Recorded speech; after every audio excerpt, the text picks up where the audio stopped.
Welcome to my 8th video on multivariable calculus challenge problems. This problem is going to be a challenge problem because the integral involved is pretty complicated, but it involves pretty much every integration technique in the book, it seems like. Substitution, integration by parts, trigonometric identities, but it also involves what I think is the most amazing trick in all of integration. So I hope you stick with me to the end here. I know it is a long video. It's got lots of detailed calculations, but I think it will be worth it at the end. It's problem 12 from section 11.2 in a modified form from the 3rd edition of Rogawski Adams, but you probably could find this kind of problem in many calculus books. I should mention before I go on that the last video, video number 7, I mislabeled the problem. I labeled that one as number 12, but that was actually number 11. This truly is problem number 12 from section 11.2. So we've got parametric equations here, a parametric curve. C of t is the point that's moving as time goes by. X is a function of time, is t cos t. Y is t sine t. This does give a spiral, a linearly growing radial distance to the spiral. It's the cosine and sine that are causing the spiraling, and the factor of t that's causing the radial distance to the origin to grow as time goes by in a linear way. In the problem statement in Rogawski and Adams, it's really just part B. Find the arc length of this curve for one time around the horn here as t goes from 0 to 2 pi and estimate it to 3 decimal places. I almost always like adding on part A here, find what I call the distance traveled function, s equals dist of t. You could also think of it as an arc length function. Dist of 0 would be 0. At time 0, you have not traveled any distance. But this formula that we're going to derive in part A will give you how far you've gone, thinking of this as a motion as time goes by, as you go from time 0 to time t. And then we can use that to solve part B. We just plug in t equals 2 pi. All right, so again, the calculations are going to be very, very detailed here. But let's start from basics. First, find the speed as a function of time. That will be the derivative of the distance traveled function. And ultimately, we will integrate the speed to find the distance traveled. Now, I talked about in the last video that we can find the speed as the length of the velocity vector. Now, I haven't said what vectors are, but I will tell you that that length, whatever a vector is the square root of the sum of the squares of dx dt and dy dt. Essentially, it's the Pythagorean theorem that gives this to us. I will talk in later videos about how to derive this by thinking about doing the distance traveled first as an integral, and then differentiating to find the speed. But for the moment, we're just assuming this equation is true. Now let's go ahead and plug in these functions. This is x as a function of time. This is y. You can see right away the calculation is going to get kind of complicated because we're going to have to use the product rule before we square these things. So we'll get a pretty complicated looking formula. Though because it involves cosines and sines, you might hope you can use the fact that cos squared t plus sine squared t always equals 1, and indeed we will be able to use that here. But first, do the product rule. So you've got the product of two functions here, t times cosine of t. The derivative of the first is 1 times the second plus the first function, t, I'm looking at this again, times the derivative of cosine t is negative sine t. I need to square that sum there. That is dx dt, quantity squared. Now do the same thing for dy dt. Use the product rule again. The derivative of t is 1. 1 times sine t plus t times the derivative of sine t is t times cosine of t. That needs to be squared too. All right, now we need to expand these things. We need to use the so-called FOIL method, first times first, outside times outside, inside times inside, and last times last, which if you're in multivariable calculus, you should know the FOIL method by now. So when I square this thing, I got to do cos t times itself. I get cos squared t. That looks good. And then I've got outside times outside is this product of these two things, and also inside times inside. So I get minus 2t cos t sine t. And then last times last will be this thing times itself. The negative sign will go away. I'll get a plus t squared sine squared t. That's the square of this part. Now I got to do this part and add it. Sine times sine is sine squared. I'm lining these up here, you can see in a nice way. These are going to add to 1. Outside times outside and inside times inside now give me plus 2t cos t sine t. which will then cancel with the other one. And then finally I have a plus t squared cos squared t. This will simplify to t squared because I can factor the t squared out and have a cos squared plus sine squared in there. So I ultimately simplify down to the square root of 1 plus t squared. That's pretty nice. That's pretty simple. But that's the easy part. Now we have to integrate this to find the distance traveled function, and that's where it gets extra demanding. But again, stick with me. You will see some amazing things here. I like writing this as a definite integral, at first at least. I want dist of 0 to be 0, and I want the variable for this really to be the upper limit of the integral. Now you'll see some scientists and engineers sometimes get sloppy here, and they might write the integral of the speed of t dt. But really you should emphasize that t is the upper limit of the integral. You should use some other letter like, oh, what about a tau, the Greek version of t right there, for the integrand, to distinguish it from the t up there. The true variable for this function is that upper limit of the integral. And then the formula for the speed as a function of tau would then be square root of 1 plus tau squared d tau. Now this integral looks pretty innocent, okay? But if you're going to do the integral by hand, avoiding tables, avoiding technology like Mathematica, which we will use at the end here to animate it, it's going to be kind of nasty. You will need a couple substitutions, including one trigonometric substitution. You're going to need integration by parts. You're going to need trigonometric identities, and you're going to need this trick, this amazing trick that I alluded to at the beginning. So it does get kind of nasty. Now I certainly could do it as a definite integral the whole way, and I often do that, but I think for the sake of ease of reading what I write here, I will think about this as an indefinite integral. And then at the end, once we get the answer for the indefinite integral, the antiderivative, we can plug in the limits of integration. So here is the indefinite integral to do.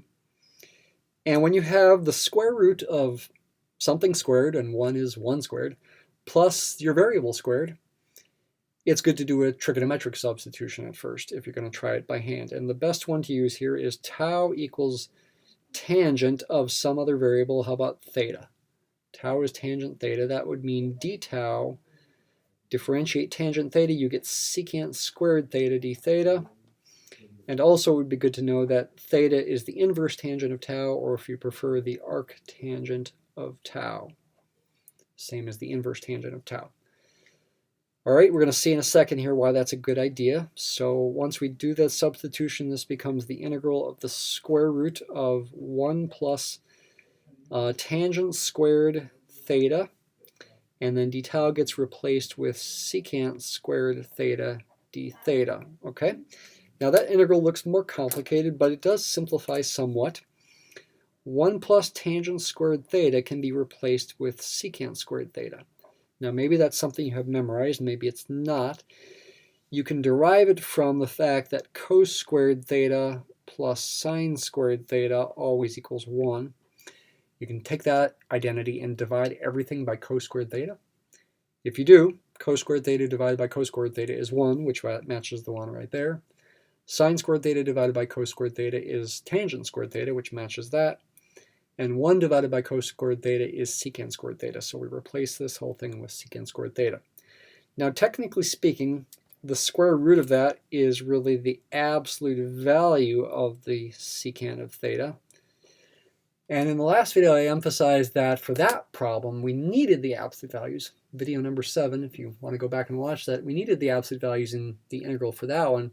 But in this one, we might pray that we can get rid of the absolute value sign so that we could write this integral as the integral of secant cubed theta d theta. Now, can we really do that? You might initially hope you can do it by maybe assuming theta is between negative pi over 2 and positive pi over 2 just for the sake of getting an answer. Secant is 1 over cosine, and cosine is positive for this range of values. And if you go ahead and do this, you will get finally to the right answer, and you can always check the answer by differentiation. So I guess getting the right answer in the end is perhaps the best justification for making this assumption and not worrying about the absolute value signs. But how do you do that integral? You could play around with it a little bit. It turns out the best thing to do is integration by parts. So you need to pick something for u and something for dv. Some books write that as v prime. And the most important thing here really is that dv should be something easy to integrate. And so should dv be secant theta or secant squared theta? It should be secant squared theta d theta because that will be easy to integrate.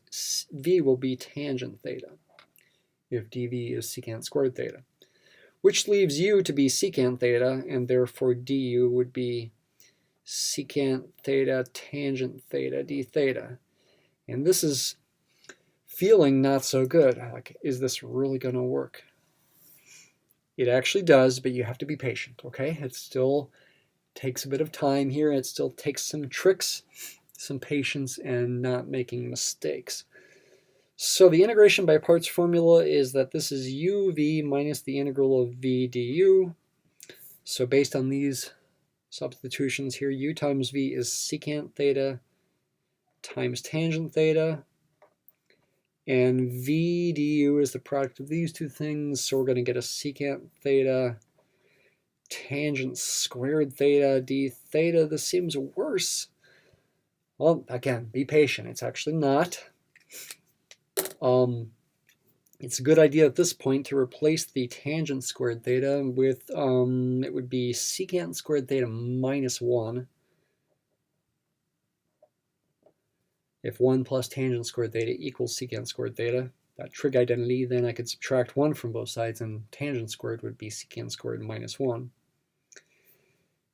And go ahead and distribute this secant theta through right here, through the parentheses here, to get minus the integral of secant cube theta, and then also a plus the integral of just a plain secant theta. After I do that multiplication and then separating the integral into 2 and distributing the minus sign through. That minus times that minus gives you a plus. Is this very good? It's better than it looks.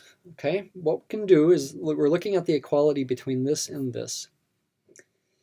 If I add this integral to both sides, it will cancel on the right and give me 2 times the integral on the left. And then I can just divide everything by 2. Say that again. Look at the equality between this in green and this in black.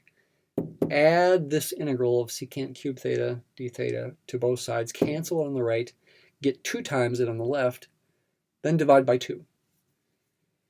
That means the integral of secant cube theta should be 1/2, looking here, 1/2 secant theta tangent theta plus the integral, 1/2 times the integral of secant theta. Once again, look here, add that integral to both sides to get 2 of it on the left, divide by 2 to get rid of the 2 on the left, you get 1/2, and you can write this. So now we're reduced to doing this final integral. We do eventually need to go back to tau as well. And that's where this most amazing trick comes in.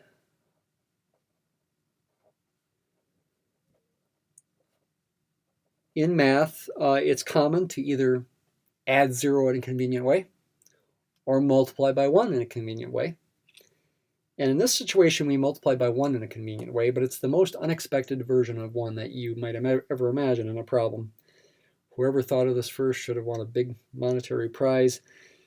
The version of 1 you want to multiply by is secant theta plus tangent theta over itself. Who would have ever guessed such a thing? Well, it's maybe not as hard to guess as I was hinting at. Enough experience with derivatives of secants and tangents could convince you that that is the best thing to do. So what do we have? We've got this integral. I forgot my d theta up here. Bad. Okay. This integral is 1/2 secant theta tangent theta plus 1/2. I'll go ahead and write the integral sign again. Distribute the secant theta through the top of the fraction, and I'm going to also change the order on the top. Secant theta tangent theta plus secant squared theta on top and a secant theta plus tangent theta on the bottom.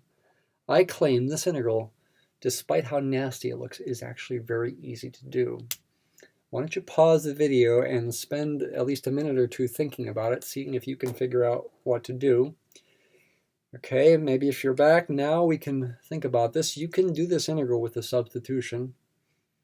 Let me use the letter W since I've already used the letter U.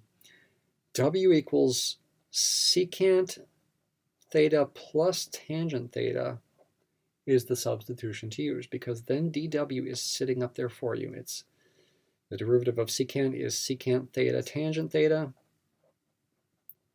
and the derivative of tangent is secant squared theta. This is nothing more than the integral of 1 over u du, which is the natural log of the absolute value of u. So, integral of secant cubed theta d theta. Let me go ahead and also make use now of this thing up here. Hey, I haven't used blue yet. I think I'll use blue down here too. Let me go back to tau at the same time here. And let me also write integral square root of 1 plus tau squared d tau equals this. And let's see, a tangent of the arctangent of tau is going to be tau. What about its secant? It might be helpful to draw a right triangle. Let me go ahead and draw it up here. Imagine a right triangle, and let's label this angle theta. The tangent of this angle must be tau. I'm using these equations here.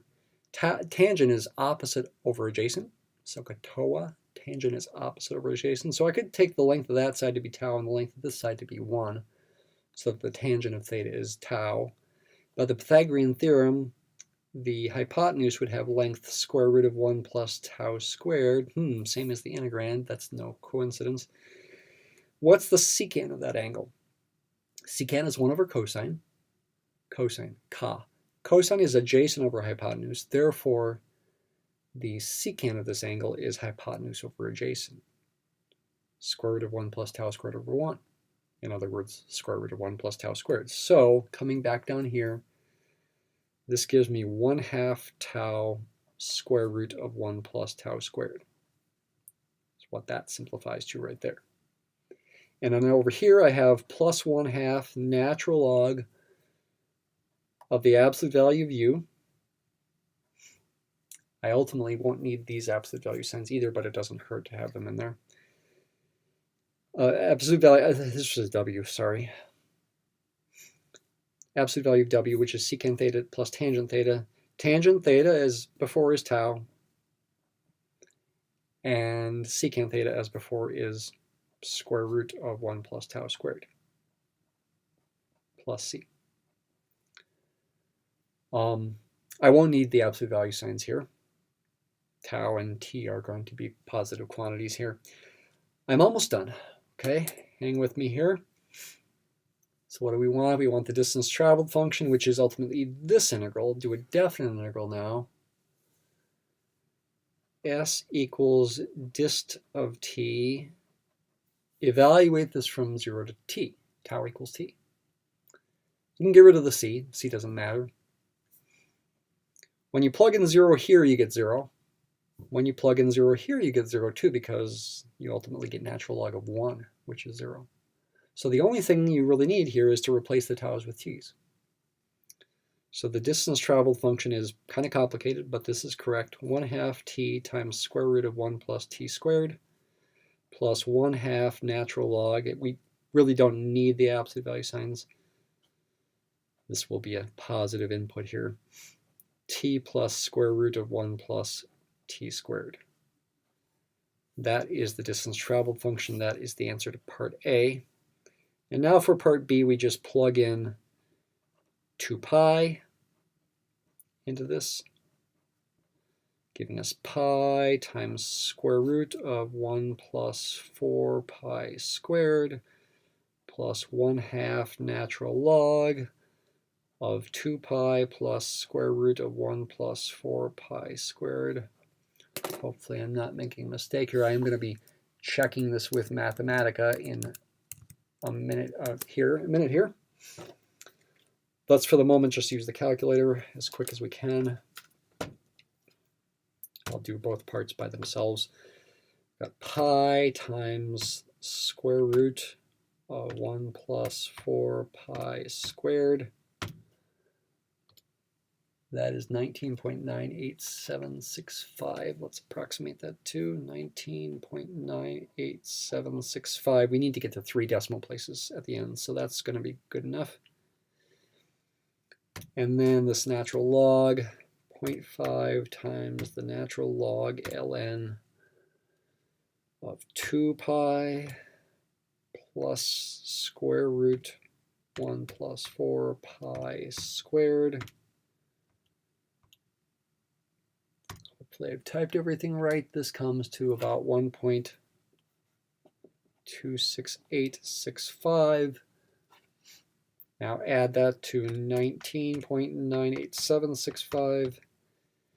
To 3 decimal places, it looks like the distance traveled through the first turn of the spiral is 21.256. Okay, so now I'm going to go to the Mathematica to make an animation, check the answer, and also see that symbolically Mathematica actually represents the answer differently.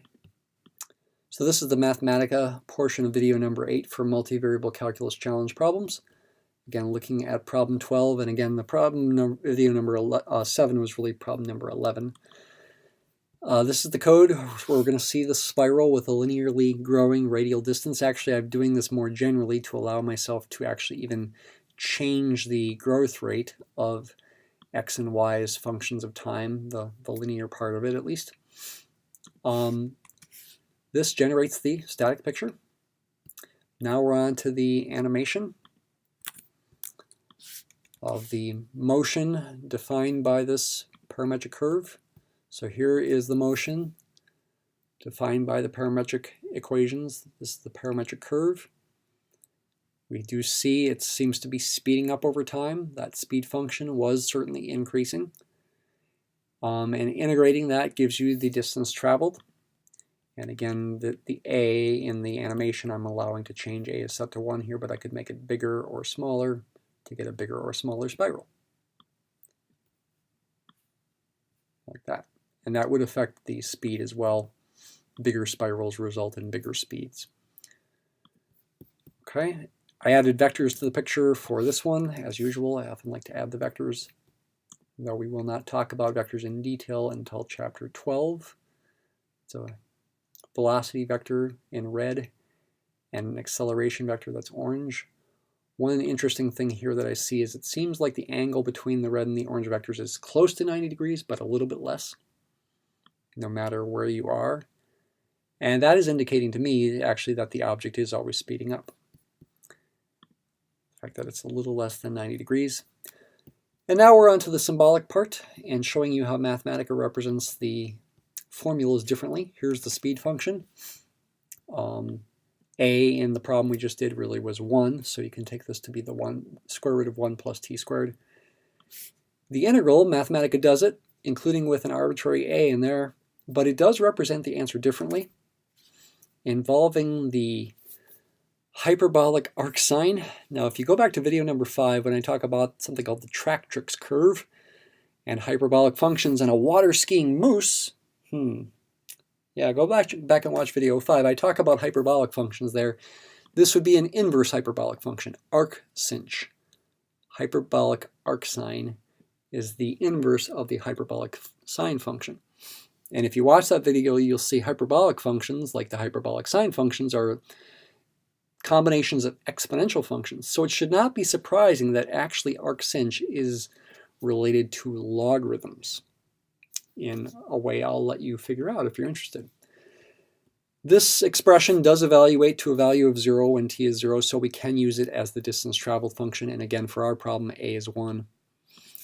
So this is the distance traveled function, and then we can graph it and the speed function in the same picture here. and see the graphical relationships. This is not a graph of the parametric curve. This is a graph of the speed as a function of time, which is red, and the distance traveled as a function of time, which is blue. And seeing conceptually that the red is the derivative of the blue. So the value of the red, which for example here is around 10, is the slope of the blue, indicated by the slope of this little mini tangent line at this point. And the blue is the integral of the red. You look at the light blue shading under the red, add up that area, you're going to get the value of the blue. Each box in this case has a base of 1 and a height of 5, so it has an area of 5 if you want to count boxes to estimate this area. And I can change the value of A to change the relationships here. These graphs are fairly simple looking, though of course we saw that the blue one has a very complicated formula, and obtaining that formula was a lot of tricky integration, but I hope you enjoyed the video and got a lot out of it. I should also remark that the numerical answer that Mathematica gives is equivalent, the same.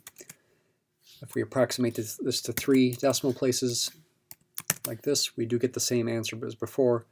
21.256 is what we got on with the calculator as well.